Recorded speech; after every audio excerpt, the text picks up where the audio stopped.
با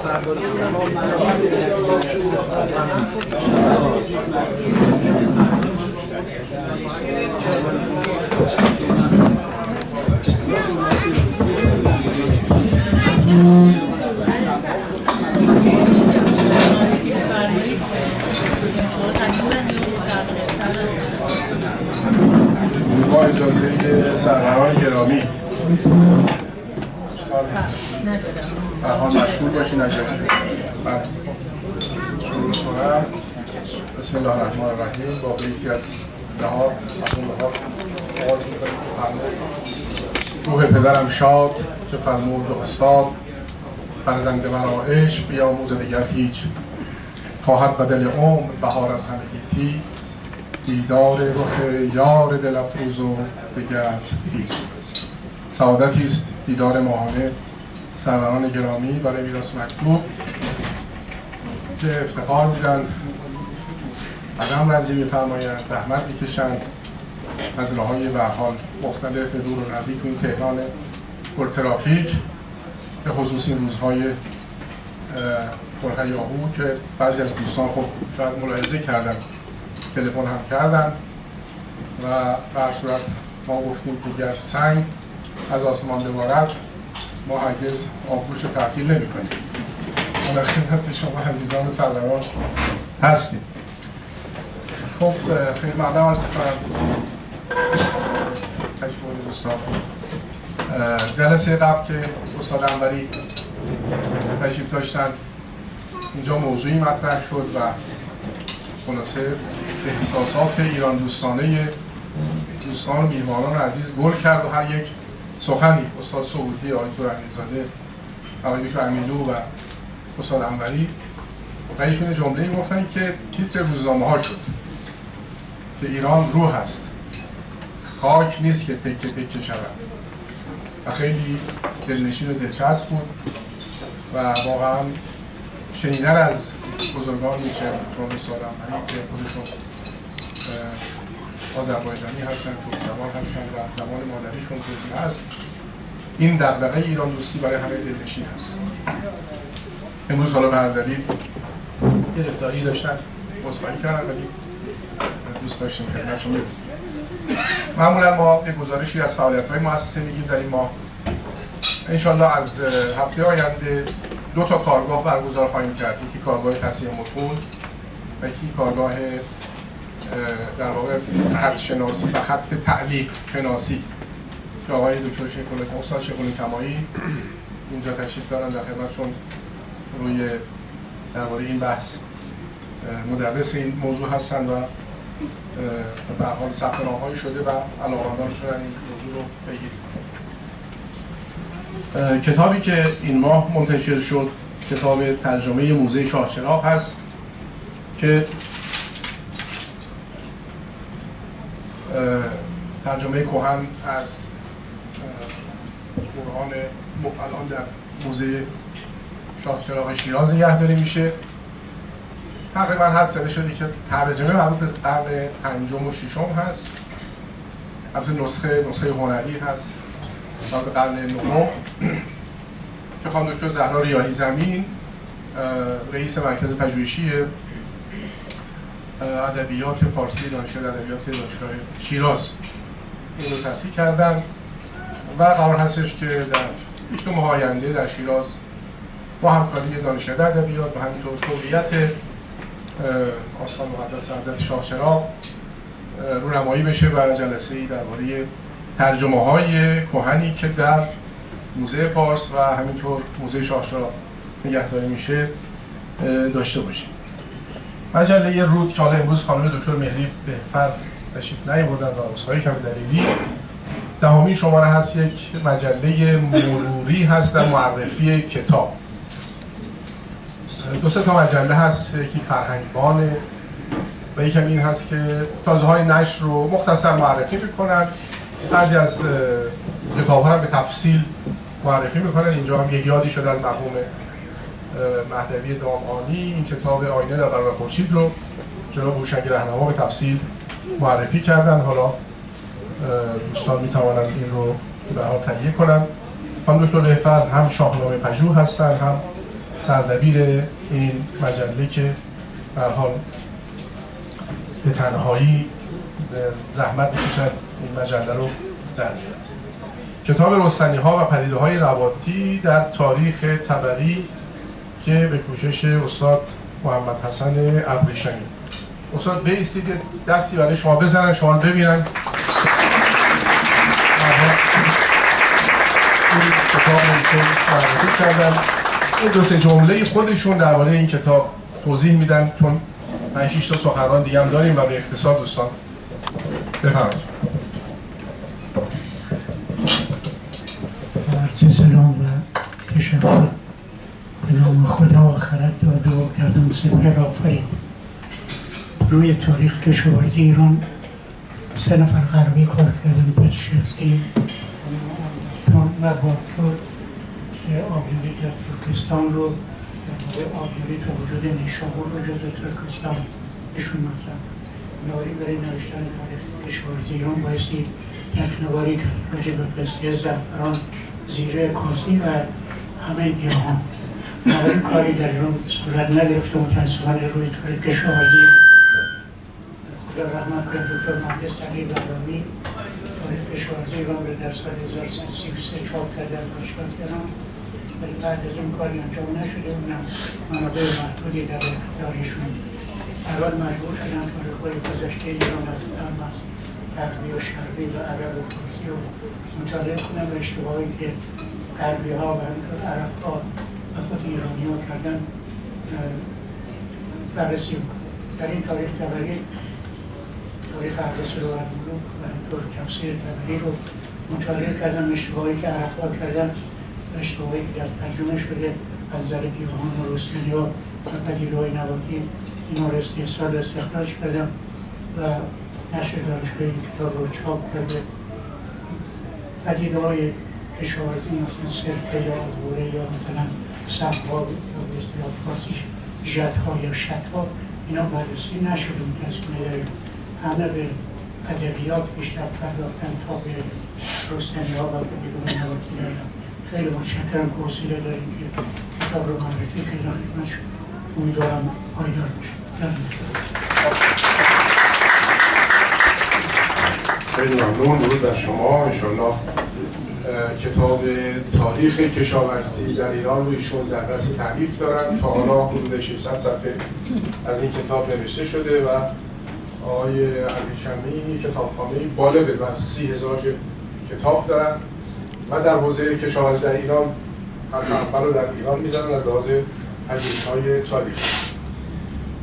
کتاب سفیر دوستی رو الان اینجا نمیدونم هست که نسخه من معرفی کنم. بکنم اینجا هست تا بعد این کتاب سفیر فرهنگ و دوستی جلد دوم هستش که اجنامه دکتر علی اشرف مجتهد شبستری. افتخارشون دست بزنید. استاد شبستری که میدید از نیکان بزرگان فرهنگی سیاستمدار هستن و اگر رابطه بین ایران و تاجیکستان همچنان برقرار هست، مدیون کوشش‌ها و دلسوزی‌ها و تلاش‌های بی‌شایبه ایشون در ایامی که به حال جنگ‌های داخلی در تاجیکستان بود و تلاش‌های بسیار ایشون باعث شد که بین مردم، جامعه و دولت وحدت و یکپارچگی ایجاد بشه. اینقدر مردمشون دوست دارن که نسلی آمدن و اشعارشون رو اسمشون شبستری گذاشتن. این افتخاری است برای ما ایرانیان. انشاءالله 25 مهر ماه ما در همین مکان کوچک و معطر ولی بسیار شرف المکان بن حکیم جلسه خواهیم داشت و این کتاب رو نمایشه و دوستان هم صحبت خواهند کرد. بنابراین بازم افتخارشون دست بزنید که در این جلسه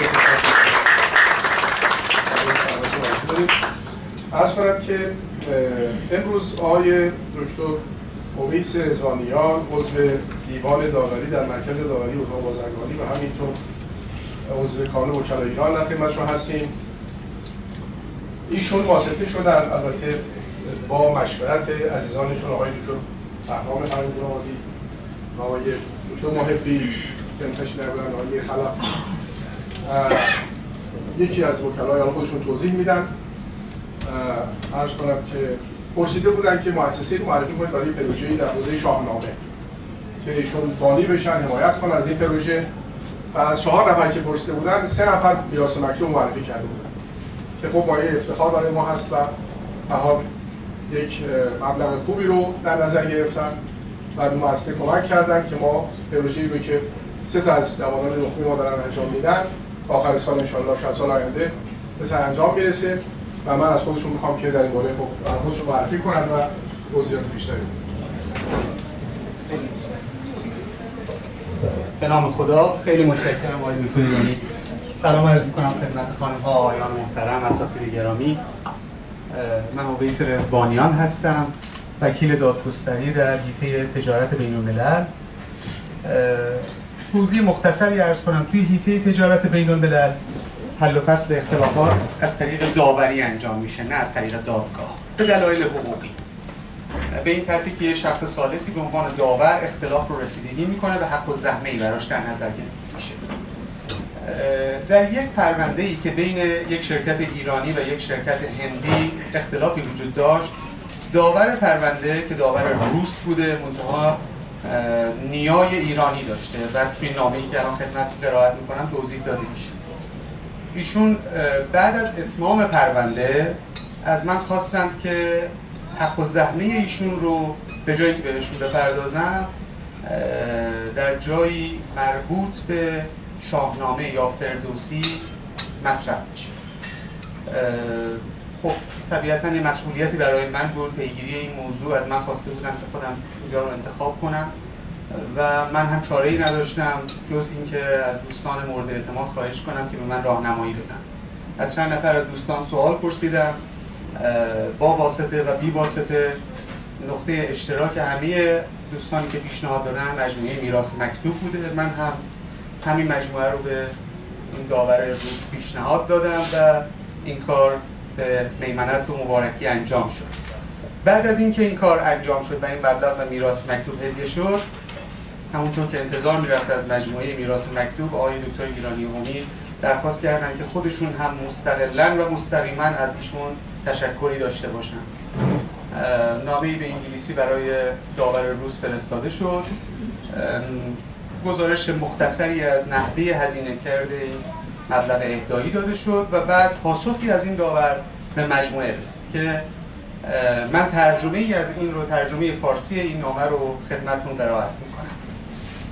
نامه رو آقای نورر بابجانیان، حقوقدان و وکیل روس فرستادن برای مجموعه میراث مکتوب در پاسخ به نامه این مجموعه.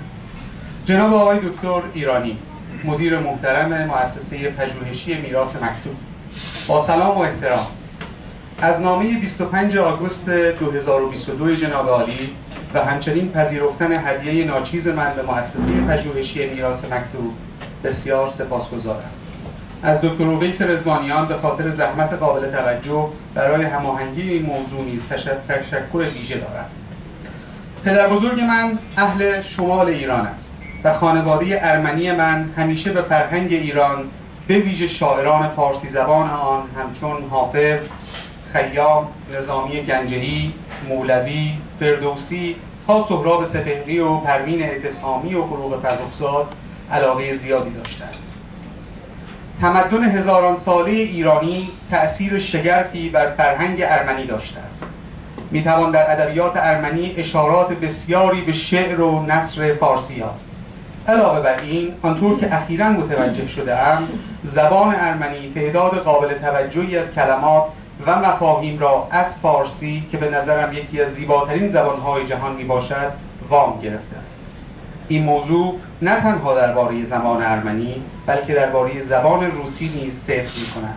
برای مثال نام قدیمی روسی ولادیمیر از جهانگیر فارسی گرفته شده است، یعنی ترجمه مستقیم مفهوم فاتح جهان از فارسی به روس است. من میتوانم از تأثیر فرهنگی عظیمی که ایرانیان و زبانشناسان بر ملت‌های اطراف با منشأ هند اروپایی و بسیار فراتر از آن داشته‌اند بسیار بگویم. خیلی خوشحالم که شنیدم کمک مالی من باعث ترغیب 3 دانشجوی جوان با استعداد برای تحقیق درباره اشعار مورد علاقه‌ام شاهنامه شده است. اطمینان دارم این اثر گرانقدر و جاودانه فردوسی قرنهای متمادی درخشان خواهد ماند. همچنین بر کاری که شما و مؤسسه‌تان انجام می‌دهید قیمتی نمی‌توان گذاشت. این کار شما تنها به ایران تعلق ندارد، بلکه متعلق به کل بشریت است. امیدوارم قدر کارهای شما شناخته شود و هموطنانم در انجام پروژه ها به شما کمک کنند. باز هم از شما و دکتر اویس رضوانیان تشکر می‌کنم. خداوند به ایران فرهنگ چشمگیر و مردم بسیار خوبش برکت دهاد. ارادتمند شما، نورر باغجانیان.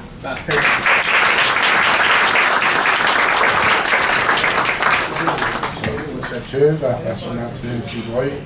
خیلی ممنون از آقای باغجانیان که از لطفشون شامل حال مؤسسه میراث مکتوب شد. من برای دوستانی که اطلاع کمی از کار مؤسسه دارن، این مؤسسه در سال 72 به پیشنهاد خود بنده و همکاری آقای مسعود جامعی در وزارت ارشاد شکل گرفت و تاکنون افتخار داشتم که مدیر این مؤسسه بودم و بعد خب در سال 76 به صورت هیئت امنایی اداره میشه و این مؤسسه با کمک مستقیم وزارت ارشاد در امور جاری و خلاصه حقوق و مزایا و بیشتر کارهایی که ما اینجا انجام میدیم با مشارکت فرهنگدوستان و علاقه‌مندان بوده که اسم اونها در کتاب‌ها هست که یک کتابچه‌ای رو دوستان آماده می‌کنن. دوستانی که همکاری کردن در نشر این کتاب‌ها باعث افتخار مؤسسه هست که به هر حال این کتاب‌ها مزین به نام فرهنگدوستان این کشور هست. خیلی ممنون از آقای رضوانی عزیز، محبت کردیم. ان شاءالله موفق باشین.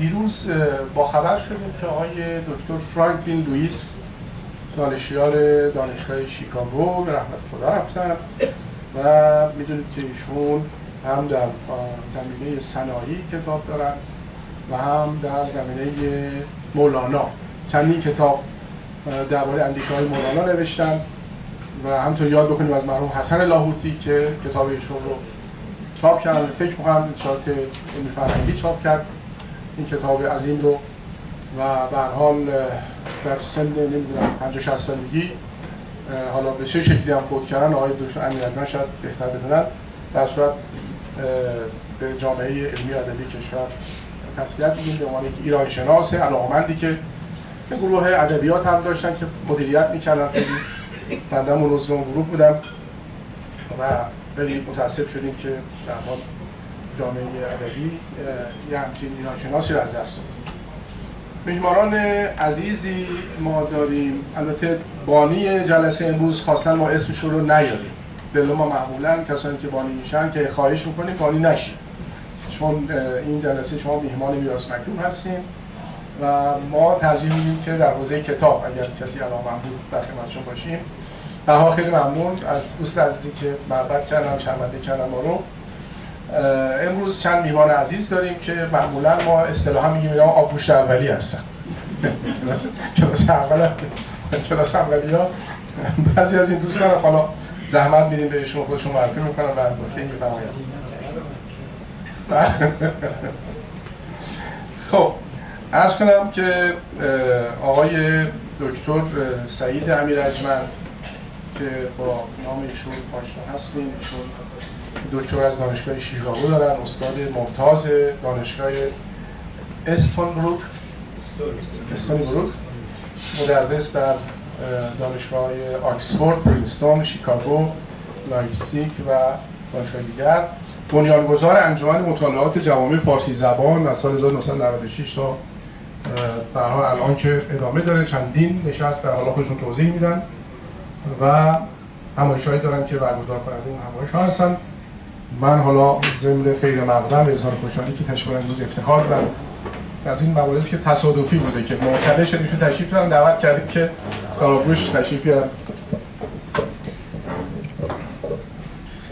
خیلی ممنون. فرصتی پیش آمد خیلی ممنون فرصتی پیش آمد که مجددا آقای دکتر ساکت و آقای دکتر ایرانی رو بیایم خدمتشون، چون بقیه دوستان که با انجمن ما خیلی آشنایی دارند و در 2 تا از همایش‌های بین‌المللی ما شرکت داشته میراث مکتوب و اینم عرض کنم به آقای فرانکلین لوئیس عضو هیئت تحریریه مجله ما بود، Journal of Persian Studies، که اون رو هم من سردبیرش هستم و از همون 1375 که تأسیس شد انجمن مطالعات جوان فارسی زبان، اون رو هم بعد از مدتی شروع کردیم. البته سعی کردیم در ایران چاپ بشه که نشد، در هند نشد و الان پریل چاپ میکنه که چیز شهرشناسی معروف هستش و از سال 15 هست. برای همین من خیلی خوشحالم که تصادفاً تونستم بیام اینجا با دعوت‌های دکتر ایرانی و میخوام از فرصت استفاده کنم بگم که جلسه بعدی ما در ایروان هستش، خیلی نزدیک هم هست، در هفته اول خرداد 1402 می سال آینده، 9 ماه دیگه. برای این فرصت هست، فراخوانی هم هست، مثل که خانم حاصلی برای شما فرستادند. اگر کسی هم علاقه داره ما باز هم خیلی راحت میشه که از طریق همین وبسایتمون که خانم حاصلی اطلاعاتشون میتونن بدن تماس بگیرید برای مقالات و احیانا جلساتی که اگر بشه تشکیل بشه. اگر علاقه داشته باشید به هر حال شرکت کنید. شاید یه جلسه یا ما قبلش بذاریم، من آخری حدود 2-3 هفته دیگه چون تهران هستم میتونیم یه جلسه مقدماتی داشته باشیم برای اینکه میراث مکتوب از اعضای بنیانی مهم این انجمن هست و امیدوارم که نه تنها در جلسه ایروان و در آینده هم باز ببخشید باز شرکت داشته باشید و خیلی خوشحال شدم. خیلی ممنون، خیلی متشکرم. حالا چون اونجا سرکار خانم حاصلی هم تشریف دارن و امروز افتخار در مدیر اجرایی این برنامه هم هستن، هنرمند ضمن کارهای فرهنگیشون یه هنر جالبی هم دارن که به نام نقاشی موزاییک هست. یکی از کارشون رو آوردن اینجا دوستان ببینن که علاقه‌مندان هم میتونن بعداً سفارش بدن. برای خیلی جالبه و حالا شما رو نمایی کنید از اون بعد. افتخارش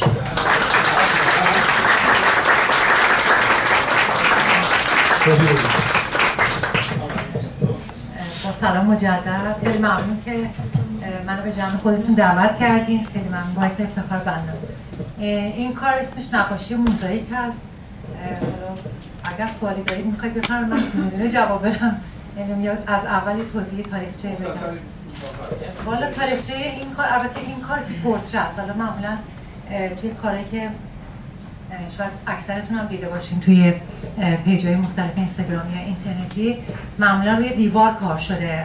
اون چیزایی که از قدیم به جا مونده، حالا از دوره رومیان هست یا سامری‌ها یا حالا دوره ساسانیان، بیشتر موزاییک دیواری مرسوم بوده. به شکل پورتره یه چیزی که خیلی نوعه و حدودا مثلا میشه گفت 20 سال تو ایران این کار شروع کردن، دارن انجام میدن.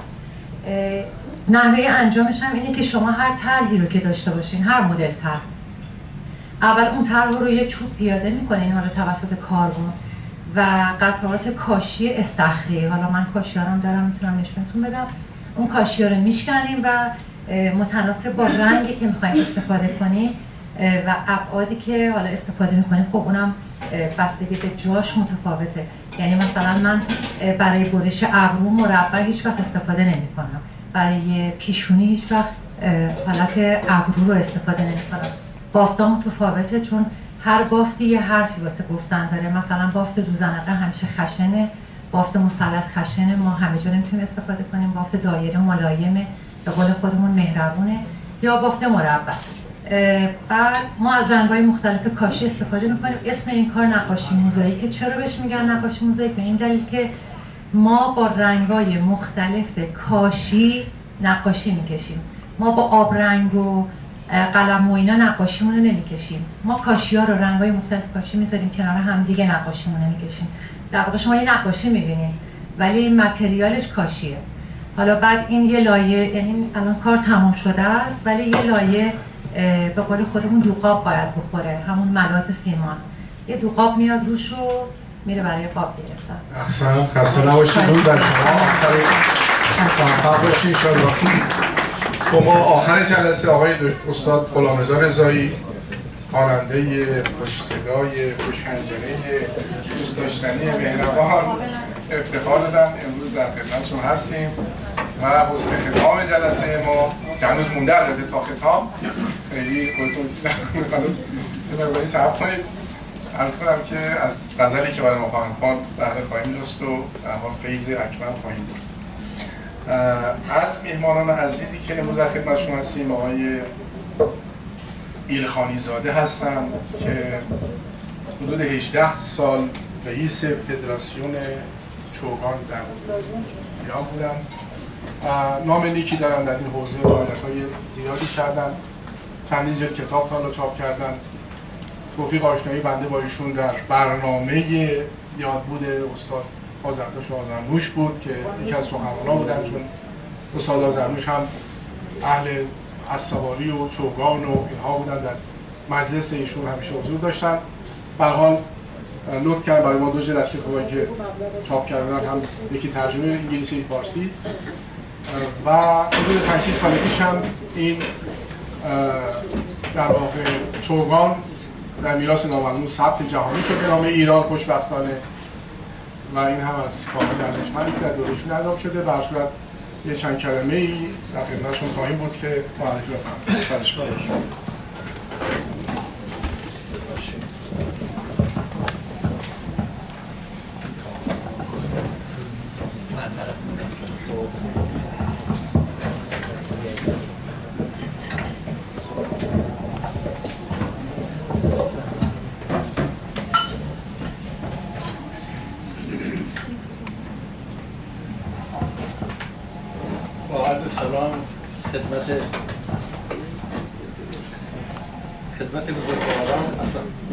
خدمت بزرگواران، اساتید محترم، امروز بنده افتخار دارم در جمع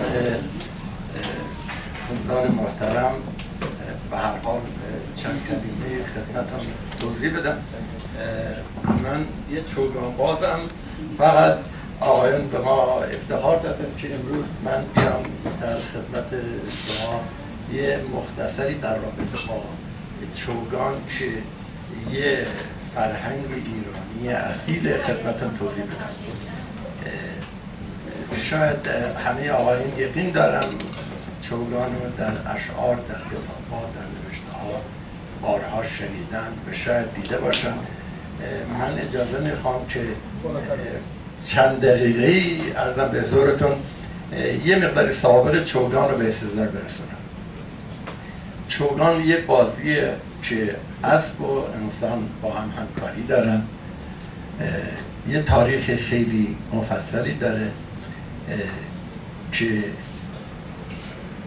در بیش از 3000 سال این رشته در ایران بوده و فلسفه این رشته این بوده که از اسب که وسیله سریع بوده در اون زمان بتونن حد اکثر استفاده رو بکنن و در واقع انسان همراه با اسب که خیلی سریع حرکت میکرده یه نقش اساسی در میادین بازی و در میادین جنگ پیاده بودن که اول در میدان چوگان اینها مشق رزم میکردن، بعدا میرفتن در میدان جنگ و این امپراتوری بزرگ رو به هر حال حفظ میکردن. آدمایی که خیلی خیلی به هر حال به این رشته آشنا بودن خدمت عرض کنم چوگان رو پیاده کردن و عرضه کردن. چوگان قدیما ایرانیان گفتن که اسب و سوار 50-50 هستن، ولی امروزه در دنیا میگن نقش اسب بیش از 70%.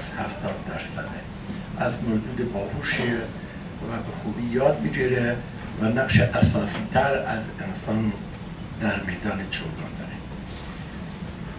چوگان گذشته از این که به عنوان یه بازی بوده، در نهایت به صورت یه فرهنگ در اومده. بزرگان شعر و ادب و هنر این سرزمین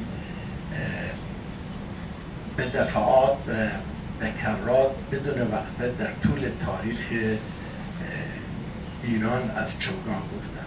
متاسفانه آثار قبل از اسلام ما نداریم، ولی آثاری که واقع می‌کنه مثلا کارنامه اردشیر بابکان که نحوه بازی چوگان و شرح بازی را در اونجا بیان میکنه. ولی بزرگان شعر و ادب ایران اول حلاج، رودکی و فردوسی اشعار حماسی و به هر حال عرفانی در رابطه چوگان سرودن. سعدی و حافظ که به جای خودش که در هر موضوعی از چوگان گفتن، بعد از اون میاد مولانا دیگه خط کرده و تا این اواخر تقریبا چوگان در تمام اشعار و ادبیات ما وجود داره و ما تا الان بیش از 10,000 تا شعر فقط در رابطه با چوگان پیدا کردیم و به هر حال اینا رو جمع‌آوری کردیم.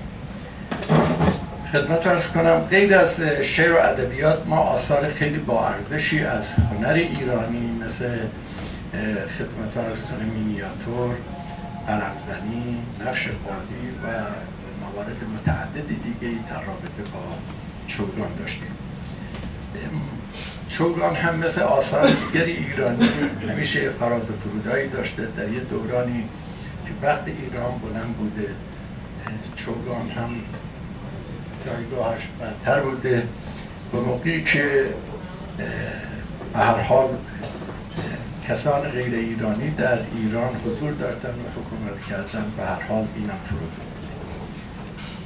خدمت رو عرض کنم چوگان در گذشته به دفعات متعدد از ایران کوچ کرده. بعد از حمله اعراب ایرانیان که در ایران بودن و معمولا از خواص بودن، اینا مثل بعض مواقع دیگه که در تاریخ ما هست از ایران کوچ میکنن و به سرزمین‌های دیگه رفتن، مثلا به چین رفتن، در بار خواهان چین رفتن، به ژاپن رفتن، به کره رفتن و به همین دلیل در یک دوره در چین چوگان به هر حال خودنمایی میکنه و بعد از اون دیگه تقریبا منحرف میشه.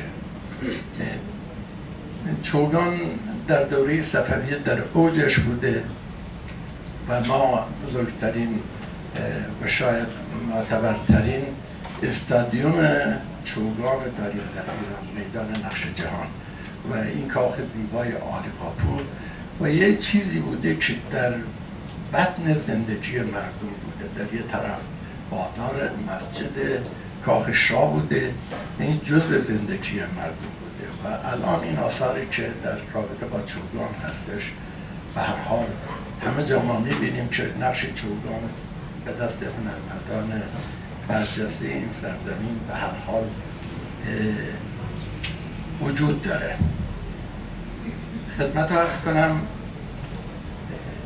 چینی های دوره ادعای به اصطلاح چوگان رو داشتن که بانی چوگان اینا بودن، ولی خب بعد از صحبت ها و گفتگوهایی که در یه زمانی شد، من یه استاد بزرگوار داشتیم آقای دکتر اسلام نراقی، یه روزی به من گفت تو کجا؟ یک همیشه با دعوا داشت که گفتم خب من تو ایران هستم. گفت شما نمیدونی اینا اومدن مطرح کردن چه چوگان هستش؟ گفت حالا شما کار بکن، ما هم نداریم که داریم و هر حال گور پیدا کردیم و در این تقریبا حدود 15 سال قبل بود.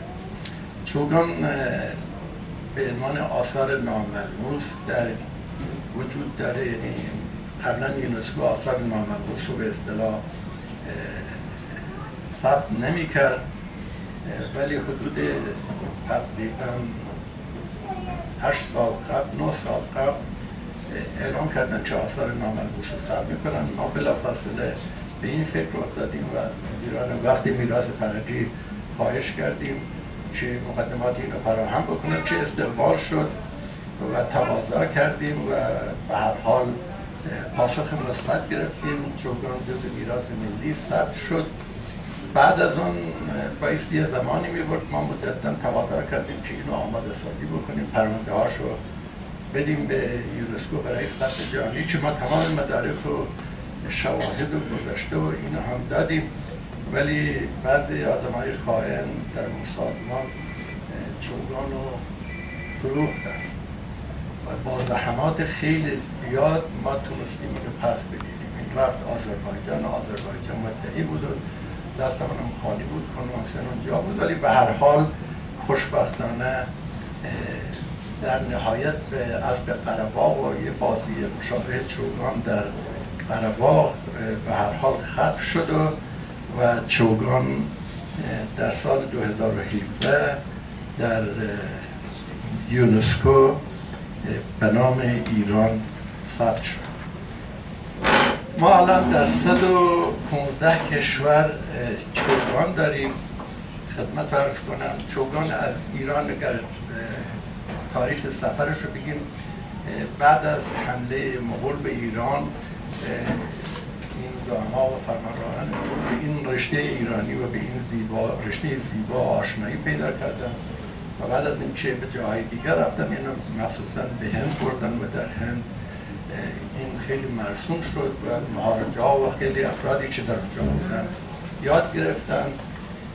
بعد از این که انگلیسی ها اومدن در هند، اونا هم به بازی چوگان به هر حال آشنا شدن و در سالهای 1860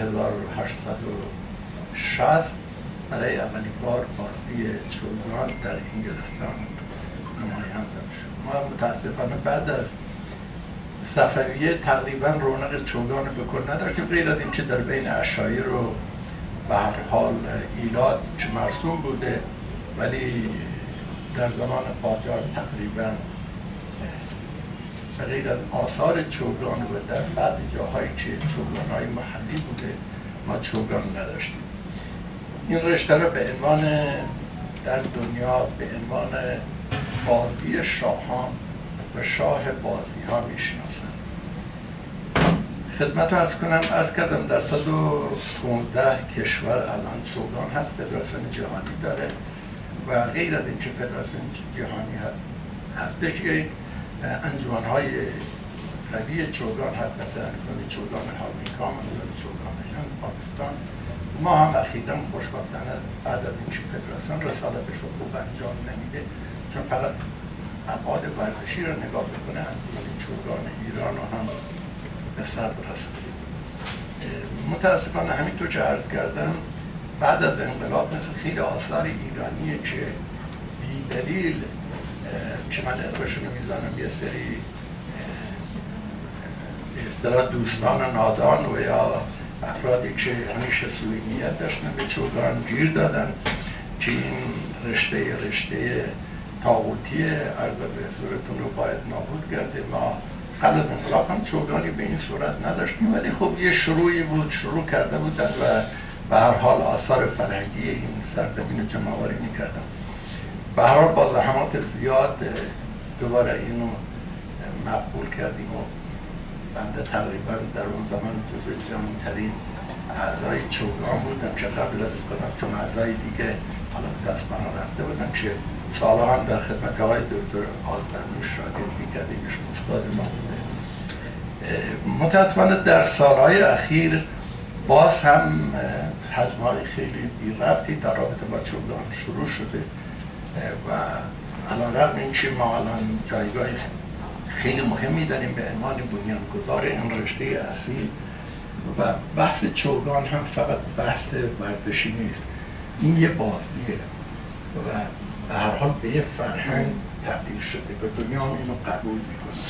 آثار چوگان آثار برجسته هستن در تمام دنیا و براش اعتبار قائل، ولی وزارت ورزش اون حمایت لازم نمیکنه. حتی مجموعه هایی که به هزینه شخصی درست شده و فقط به خاطر حفظ این جزو ثبت آثار ملی و کاندید آثار در یونسکو اینها را به دست گرفتن و هر روز به عناوین مختلف ما اینو به هر حال بی حرمتی میکنن، علی‌رغم اینکه بزرگان این سرزمین حمایت میکنن و من امروز اینو به عنوان یه درد دل کسی که بیش از من 60 سال چوگان بازم خدمت عرض کنم و شاید بعد از انقلاب هم مبصر این رشته بودم و اینکه داستان رو به هر حال من بنا کردم و هنوز هم جایگاهی داریم. چوگان در دنیای رشته‌ای هسته که غیر بعد ابعاد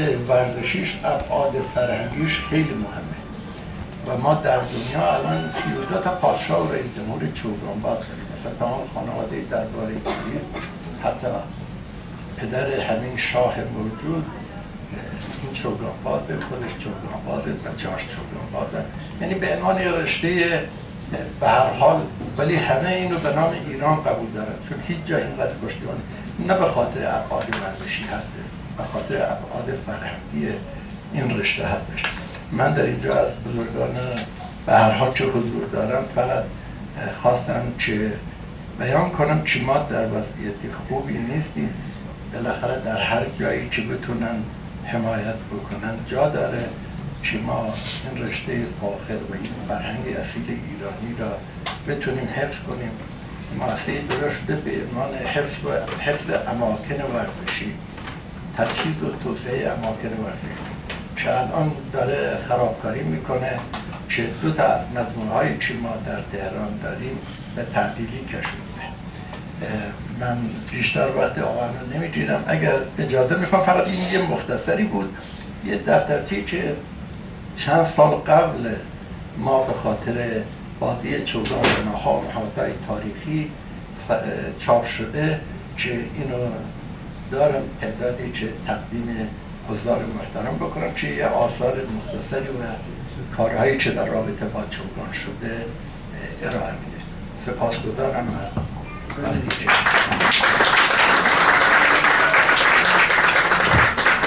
این جزوه ها الان اینجا هستش؟ بله قربان. پس لطف این یک تا دوستان آقای پخش کنید. باشه. کوتاه عرض میکنم. آقای مهندس خانی‌زاده واقعا یکی از خادمین بسیار بسیار صدیق فرهنگ کشور هستند و هزینه خودشون بالای 100 میلیون تومان ایشون خرج کردن برای اینکه چوگان رو در تاجیکستان در راه بندازن. الان هم دنبالش هستن مجددا مسابقه بین ایران و تاجیکستان انجام بشه. به هر حال اگه ایشون نبودن در تاجیکستان راه نمی‌افتاد. عذرخواهی میکنم. آقای دکتر من یه سوال دارم. از آقای دکتر صادقی سوال تو بعد میکروفون شما. عرض کنم که ما سلام عرض میکنم خدمت حضار محترم. در تواریخ میخونیم که پادشاهان ساسانی همه چوگانباز بودن و بعضی از اینها که در دوران ولیعهدیشون به بادیه میرفتن که اسب سواری بیاموزن، مثل بهرام گور و بعضی دیگر ولیعهدان ساسانی، اونجا چوگان هم یاد میگرفتن و تمرین میکردن و بعد که به سلطنت میرسیدن خب این کار رو ادامه میدادن. خواستم عرض کنم که این کلمه چوگان هم کلمه اصیل فارسی است. در متون پهلوی به صورت چوبگان به کار رفته و یک مشتق هم داره به صورت چولگان که پسوند بله که به عربی رفته و شده سولجان و جمعش هم میشه سوالج. شعر هم هست، شعری هست که در حضور محقق نباید بخونم. یه دنیا که میدانون و انت به زهره ها و کرتون و اسباب القضاء سوالجون. خیلی متشکرم از آقای صادقی عزیز. دکتر حمیده چوبک هم رئیس پایگاه علموت سوالی دارن. با سلام، خیلی سپاسگزارم و باعث افتخار ما هستیم از این همه خدمت بزرگی که به فرهنگ و هنر ایران انجام بدیم. من یک سوالی دارم، نمیدونم شاید این سوال یه مقداری چالش برانگیز باشه، ولی طبق شعرهایی که وجود داره، البته الان حضور ذهن ندارم این شعرها رو بگم، و نسخه های مینیاتور نشون میده که گاهی اوقات اینها از سر آدم به عنوان گوی چوگان استفاده شده و شاید یکی دو جا هم من دیدم در افغانستان در بعضی مواقع باز هم این سر آدم هایی که در جنگ از بین میرن و کشته میشن به عنوان گوی چوگان استفاده میشه. من میخواستم ببینم آیا احتمال داره ابداع این و اختراع این از زمینهای جنگ بوده که با سر دشمنان بازی میکردن و بعد به تدریج به صورت یک بازی در آمده.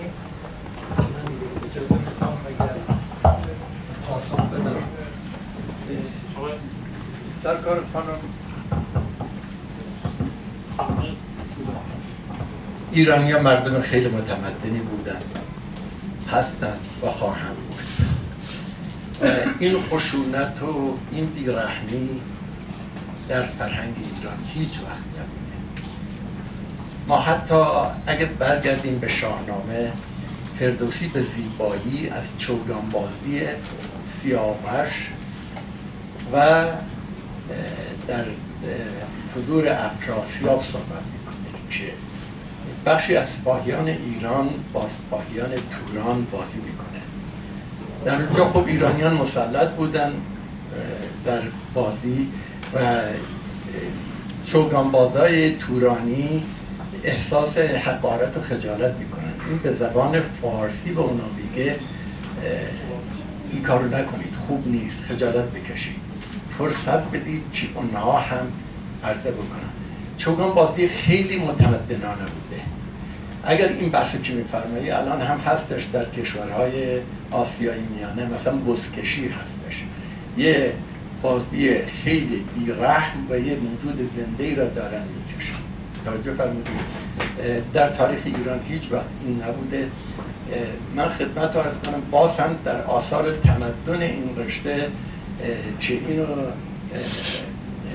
نظامی به خوبی داره بررسی میکنه، موقعی که اسکندر به ایران قصد حمله داشته، داریوش سوم دارا براش یه گوی و چوگان میفرسته، میگه جنگ خوب نیست، به جای این که ما جنگ بکنیم بیایم مسائلمون رو در میدان چوگان حل بکنیم. این بحث مال الان نیست، توجه فرمودید؟ این بحث مال 2000 خورده سال قبله که اسکندر داره میگه نه، من چوگانم و دنیا گویه، باید تصرف بکنم، که متاسفانه به ایران حمله میکنه و ایران رو میگیره. در تمام ایام که من مطالعه کردم، بیش از حداقل 40 سال مستقیم این کارو کردم، آثار چوگان رو خوندم. چوگان همش از اخلاق، انسانیت و همین رسمی که امروز میگن فیر پلی، یعنی بچه‌ها موقعی که بازی میکنیم منصفانه بازی بکنیم، این از چوگان شروع شده.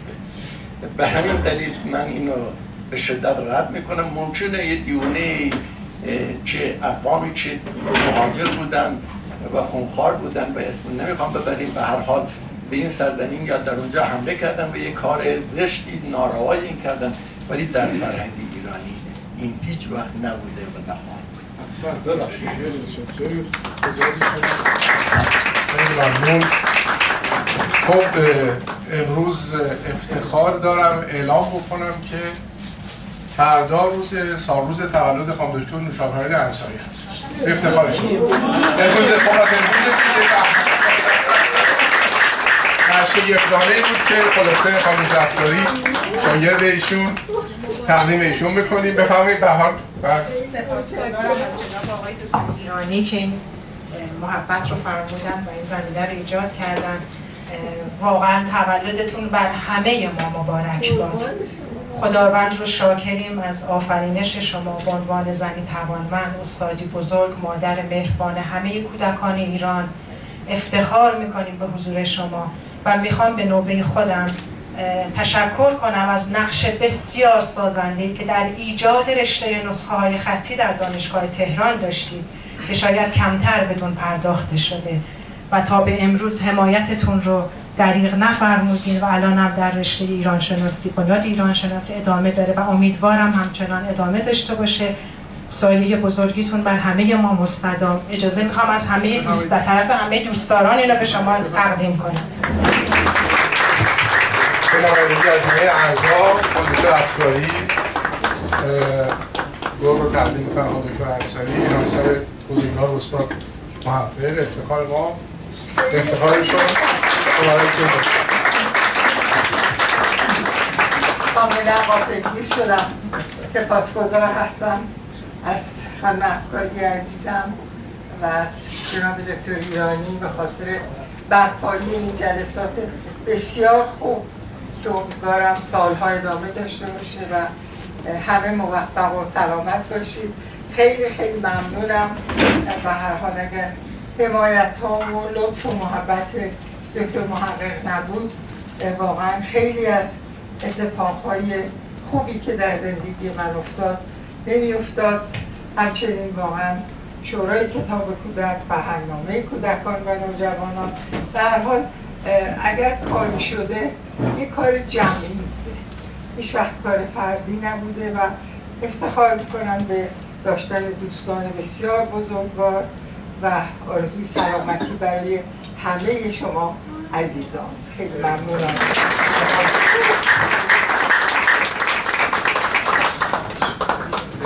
و سپاسگزار. انشاءالله سایتون همچنان برقرار باشه. چون وقت گذشته من معرفی بکنم مثل از دوستانی که امروز آبگوشت اولی هستن. آقای دکتر علی مرادخانی، استاد فلسفه غرب در دانشگاه آزاد شما آقای دکتر شیرینکار بایستن گذاشت. آقای دکتر شیرینکار بعد کارشناس بلندهای ایران و کاخ مرمر که انشالله امروز که وقت نمیشه صحبت کنیم چون استاد سرامی میخوام صحبت کنم، بعدم دیگه برنامه اجرای موسیقی داریم، در جلسه بعد تشریف بیارید و معرفی کنید اهمیت این موزه رو و یه تور هم انشالله برگزار کنیم برای گردش و دیدن این موزه که من نرفتم ولی خیلی شنیدم که شما خوب تعریف میکنید در مورد اونجا و بهتر از دیگران انشالله خدمتتون خواهیم داشت. همینطور آقای ایرخانی زاده هم یک برنامه گردش از چوگان و از سواری و اینا و ما دوست داریم یه بارم یک چوگانی دست بگیریم و به جای چوب خودمون بیفتیم زمین کار هر کس نیست برای من گفتن. خب اشعار شعرای امروز و ایران استاد قدمعلی سرامی هست که ایشون تشریف دارن، افتخار دادن به ما برای اولین باری که مؤسسه میراث مکتوب به حضور ایشون مزین میشه، همینطور مثل بقیه دوستان دیگر و با نام ایشون همه آشنا هست و بیش از 150 ترانه و تصنیف ایشون سرودن که آقای ایرج و مرحوم نادر گلچین و سیما بینا و معاصرین و اینها از خلاصه ترانه سران درش بیش از 60,000 بیت دقیقا خودشون میگن. مجموعه شعری متعددی دارن که چاپ شده، 7-8 جلد چاپ شده و یک مثنوی 5000 بیتی هم دارن به نام مثنوی مینویی که این هم انشاءالله فرمودن که آخر آبان ماه منتشر میشه و امروز افتخار در خدمتشون هستیم. از صحبت‌های شیرین ایشون هم بهره‌مند میشیم. در خدمت شما هستیم. بفرمایید. سلام میکنم به همه دوستان. بینی و چشم و زبان و گوش و پوست، بینی و چشم و زبان و گوش و پوست، 5 خط حامل آواز اوست. این اولین بیت این مثنوی مینویه که من ساختم. به جای بسم الله الرحمن الرحیم یا به نام خداوند جان و خرد، من به ذهنم رسیده که هر کسی که خدا رو دریافته باشه همه حواسش آمیخته است با وجود او. دوباره این بیت رو میخونم. بینی و چشم و زبان و گوش و پوست، حواس خمسه، 5 خط حامل آواز اوست. موزیک رو وقتی می نویسیم روی کاغذهای می نویسیم که 5 خط. یکی از شادی های من امروز دیدن خانم دکتر نوشافرین انصاریه که یادم هست جایزه بهترین کتاب سال رو در رشته کودکان با ایشون با هم بودیم که من دریافت کردم. اسم اون کتاب که کانون پرورش فکری چاپش کرد 38 سال پیش 4 سال پیش بود، شیرین‌تر از پرواز. پیامی که این کتاب برای بچه ها داشت تو این یه بیت که در مثنوی مینویی هم اومده فشرده میشه. چون بمانی تا بپرد دیگری، بیگمانم من تو داری میپری. همه ماها که اینجا هستیم شاید به یک معنای سکوی پرواز سلبریتی های مملکت بودیم. کسایی بودیم که رومون نشستن پرواز کردن. این داستان شیرین تر از پرواز قصه یه چناره که یه بلبل ماده یا نر نمیدونم روش میشینه و بعد میگه من با 2 تا بال کوچولو از خونمون پریدم اومدم رو تو نشستم. تو میلیون ها بال سبز داری چرا نمیپری؟ درخته هی مماشات میکنه و نمیگه بهش، هی فصلها میگذرن تا پاییز میرسه. یه باد تند پاییزی میاد، درخته به خودش میگه من تا حالا این برگا رو نگه داشتم که چی؟ ولش میکنم. خودش رو رها میکنه، شروع میکنه چی؟ تکون خوردن. اون وقتیه که این بلبله با نرش لونه درست کردن اونجا، بچه هاشون توی اون لونه هستن. دیگه چی کار داری میکنی؟ میگه من نمیخواستم بپرم، میخوام بپرم. التماس میکنه بلبل که نکنی این کار. اگه این کار بکنی خونمون منو برمیاندازی. بعد شعر اینجوری تموم میشه: این صدا پیچیدن در بند باغ، ما درختان نیز میدانیم نیست چیزی در جهان شیرین تر از پرواز. لیک اینجا در دل این خاکدان بر پای میمانیم تا شما آسوده بی پروا بال بگشایید، آسمانها را بپروایید، آسمانها را بپیمانید. این خانم دکتر انصاری رو که دیدم یادم به این ماجرا افتاد. دوباره اون بیتی که در این مثنوی مینوی هست و پیامش همین پیام شیرین تر از پروازه براتون میکنم: گر بمانی تا بپرد دیگری، بیگمانم من تو داری میپری. این مثنوی انشاءالله من بتونم جز 38مین کتاب من هست. بیشتر کارهای من برای بچه ها 16 کتاب برای بچه ها چاپ کردم. 2 کتابم برای بزرگسالان درباره بچه ها دارم. یکیش اسمش هست کودکان عارفان راستی، یک کتاب علمی روانشناسیه. یکی دیگه هم اسمش هست بازم در مورد بچه ها 5 مقاله درباره ادبیات کودکان. یکی درباره لالایی، یکی درباره بازی، یکی درباره شعر کودک، یکی درباره میراث بچه ها از مانده های گذشته ادب فارسی و یکی هم درباره اینکه آقا آموزش پرورش رو بیخودی 2 شقه کردین. آموزش پرورش 1 کلمه بوده ایژوکیشن یا به فرانسه ادوکاسیون. من این سخنرانی رو در یه جلسه بزرگی بود در نزدیکای حسینیه کردم و گفتم این کارو نکنیم. وزارتخونه رو کرده بودن 2 تا، الان هم شلابود هست، معاون پرورشی داره وزیر، معاون آموزشی داره.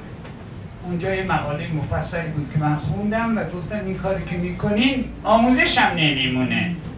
پرورش که سر جاش، معلم میگن دیگه کار پرورشی مال اوناست، ما نباید انجام بدیم. کار آموزشی هم مختل میمونه خود به خود. حالا این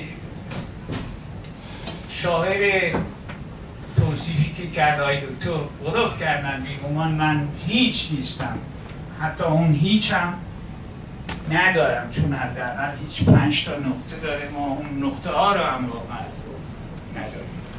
اما درباره مثنوی مینوی میخوام یه توضیح بدم که 2 ماه بعد خدمت شما خواهد بود. من فکر کردم که نسل نو ایران حرف چی میخواد؟ تازه میخواد. مثل این شیرین تر از پروازی که من گفتم، وقتی من این مفهوم برای بچه ها گفتم که هیچ کس نگفته بود آقا به جای اینکه خودت بپری امکان ایجاد کن دیگری بپره. فقط این نیست که من یه کاری رو خودم بکنم. درباره این چوگان من تو همین مثنوی مینوی که آقای دکتر بود صحبت کرد یه بیت شعر یادم اومد که توی مثنوی مینویه. میگم فاعلاتون هست کیهان گوی و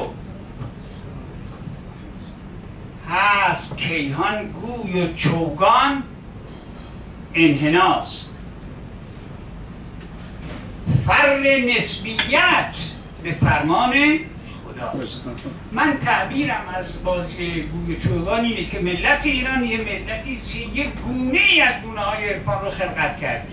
فقط این نیست که از قرن چهارم مثلا میبینیم ابو سعید ابوالخیر و این آدم ها هست و بعد عطار تذکرات رولیا می‌نویسه. از روزگار پیش از زرتشت، پیش از میترائیسم، در روزگاری که ایرانی‌ها زربانیست بودن، با این مفهوم عرفان آشنا بودن. ببینید خدا رو ما میگیم ازلی و ابدیه. از کجا فهمیدیم؟ از روی زربان. زمان نیاز نداره که چیزی باشه تا معزل باشه یا مؤبد باشه. ازلی و ابدیه. همیشه زمان بوده، حتی اون وقت که هیچکی نبوده. ما از روی همین زربان که خدای زمانه پیدا کرده بودیم در روزگار باستان چند هزار پیش از حالا که خدا ازلیه، خدا ابدیه، خدا در این حالی که نه ماده داره، نه انرژی داره، نه روان ویژه‌ای براش متصور میشه شد، همه چیز رو زیر نفوذ و تأثیر خودش داره. من هر غلطی بکنم میلیاردها دلارم در بیارم، وقتی زمان خودش رو از من وا بگیره مفتم نمیاد. همین هیکل من که الان عزیزه برای زن بچه من الان میگنده و میگن فلانی تشریف کثافتی شد. من تعبیرم از همین بازی چوگان اینه که پدران ما فهمیده بودن کل کیهان یه گویه و اون جهانبان، اون حقیقت اعظم که حالا به دریافت علمی آینشتاین در اوایل قرن 20 نسبیت یعنی ریلیشنشیپ، یعنی ارتباط داشتن اجزا با هم و تنها ابزاری که میتونه دو تا مضاد رو با هم مرتبط کنه انحناء. فضا چیه؟ آینشتاین کشف کرد که فضا منحنیه. وقتی شما دو تا خط قائم و افقی دارین، اینا بر ضد همدیگر رو قطع میکنن، اما راهش اینه که از اون نقطه تقاطع یه خود فشار بیاریم، دو خط ما بشن چند خط؟ یه خط. مربعمون رو بکنیم از چهار طرفش فشار بیاریم بشه چی؟ دایره. دیگه چهار خط نیست، دایره خط مستقیمی است که بر گرده یه نقطه درونی به اسم مرکز در حال چیه؟ جبلان و دوران. یک شعر یادم اومد که این حقیقت عرفانی ایرانی رو بیان میکنه. من اینو 18 سال 19 سال پیش برای یک رفیق امریکایی به اسم چاک نول ساختم. حالا یادم میاد یک دیگه‌اش اینی که میگم My God I love you, you must love me too, I and you are one, only one, not two. دوباره میخونم My God I love you, you must love me too, I and you are one, only one, not two. آخرای شعر میگم که تو تنهایی رو ول کن، تنها نباش، به جای اینکه تنها باشی تنها باش. توی شعر حالا اگه یادم بیاد اینه Do not be alone, you can be all one, take first letter of love, no you are all one. الان اسپلینگش A-L-O-N-E، اما all one یعنی یکی اما هم هست A-double-L و O-N-E. من واقعا به عنوان ایرانی اینو میگم، هم توی شعر فارسی خودم، هم توی شعر عربی، هم توی شعر انگلیسی که کمم نگفتم از هر سه جنس، به حقیقت حال عرفانی رو دارم. یک شعر کوچولو از خودم میکنم که 38 سال پیش ساختم برای اینکه بتونم یه 40 80 پیش، برای اینکه بتونم یه مؤسسه‌ای در کانون پرورش فکری کودکان و نوجوانان را بندازم که بچه‌ها خودشون ادبیات برای خودشون خلق کنن. این شعر رو ساختم، تقدیم بردم برای مدیر عامل اون زمان کانون، خانمی بود به اسم خانم لیلی امیر ارجمند. این شعر رو میخونم براتون. تن من لاغر و زرده، این مال 40 و 80 پیش من. تن من لاغر و زرده، دل تنگم پر درده. یه روزی از تو نیستون منو کند یه مرد چوبون، بعدشون آدم گستاخ همه جامو کرد. میبینین چه مهربونم که بازم واسش میخونم. لونم اونجاست توی خاکه، دلم از دوری هلاکه. یه کسی کاشکی دوباره منو تو زمین بیکاره. آقا چوبون تو یه مردی مثل من صاحب دردی، تا یه نیمه جونی دارم ببرم تو خاک بیکارم. تا به حرفم نکنی گوش، آتیشم نمیشه خاموش. میکنم تا بی نهایت از جدایی‌ها. گفت این بیت منو به یاد بشنوی نی، چون شکایت میکنن از جدایی‌ها بهش گفتم منم میخوام با راه انداختن مؤسسه اسمش این بود، چند سالم دوره شاه بود، بررسی آثار کودکان و نوجوانان، به سالمندا حالی کنم که اونا معلمای ما هستن نه ما معلمای اونا. واقعا من از بچم یاد گرفتم که این ازداد آدم رو از هم نکنن. تو همین مثنوی مینویی میگم تا درآمیزند با هم مهر و کین، کودکستانی بسازیم از زمین. خوش باش.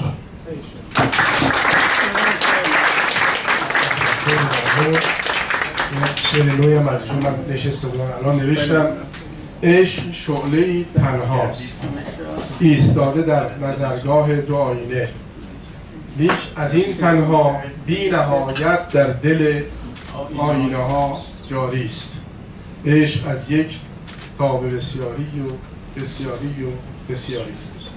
این هم شعری که از ایشون من یادداشت کردم، گفتم اینجا بخونم. استاد سرامی افتخار ما و این حافظه ستودنی ایشون که اشعار بسیاری از شاعرای ایرانی رو در دل دارند و خدا حفظشون کنه. خب دیگه آقای رضایی قدحان وقت رو انشاءالله خدمت شما هستی کجا؟ بله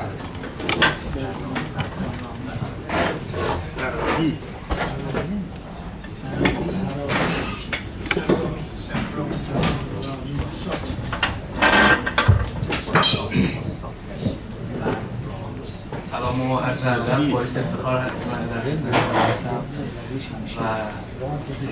و کشید. من سعی میکنم کوتاه چند بیتی رو تقدیمتون کنم رفع زحمت.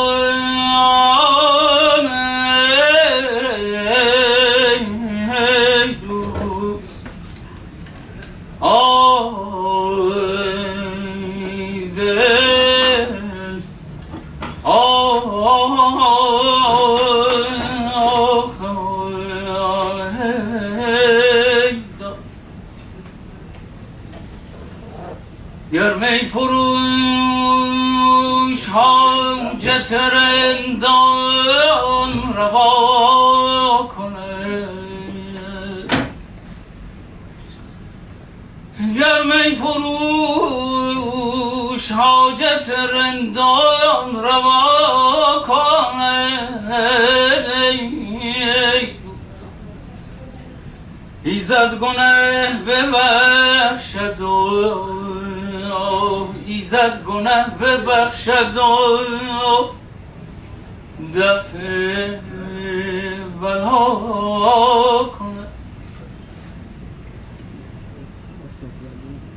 ساقی به جامت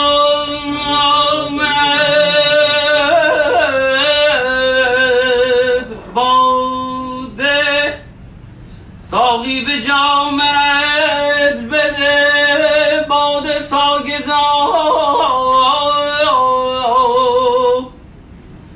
غیرت نیاورد، غیرت نیاورد که جهان پر بلا کند.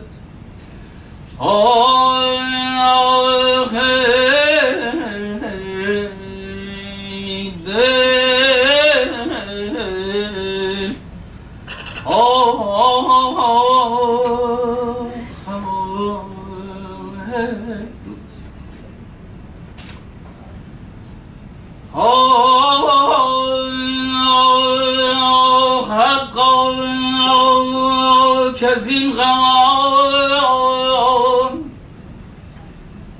برسد مژده امان.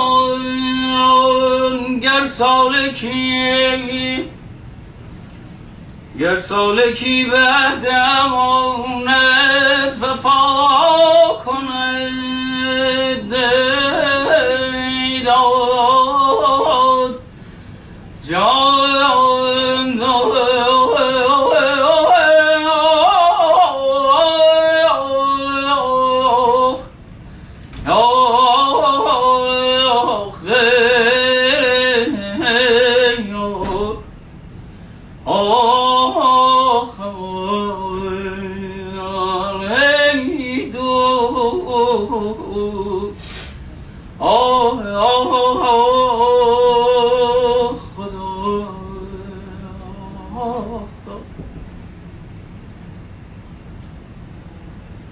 ما را که درد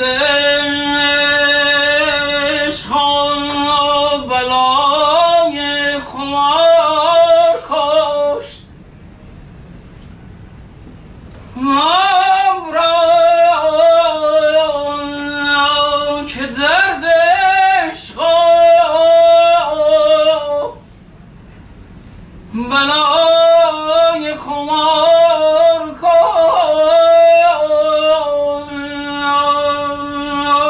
یا وصل دوست یا می صافی دوا کند.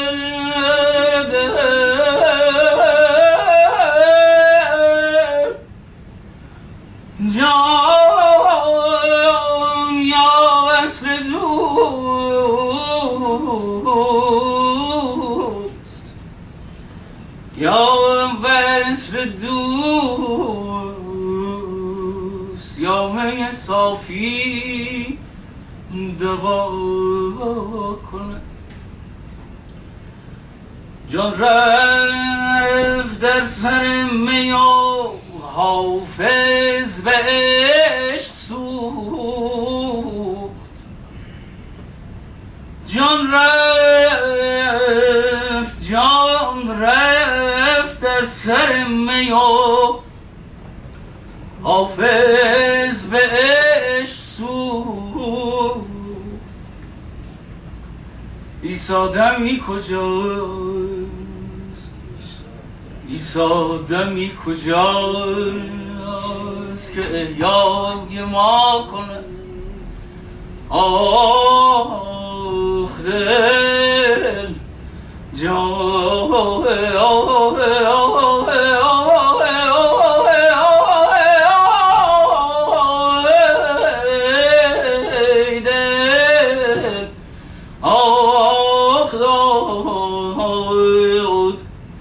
عیسی دمی کجاست که احیای ما کنه.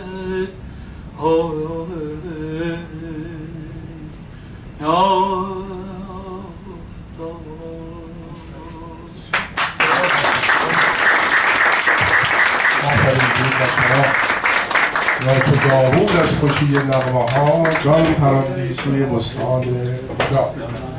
خیلی مبسوط شدیم و خیلی ممنون. یه چای مختصری هست اگر دوستان یک چند دقیقه‌ای هم تحمل فرمایند. این چای هم میگن که اذا جاء چای بطل الکلام، اذا جاء شای عربا هم خود چای هم میگن، میگه الان طوری شده که شین رو یه شای دیگه هم هست میگه اشار اثنین به توالی خیر من العشرین به انفصالی. استاد محمد شما شیری در مورد شای یادتون خیلی ممنون، جلسه خیلی خوبی بود. برحال چای داره میاد اگر دوستان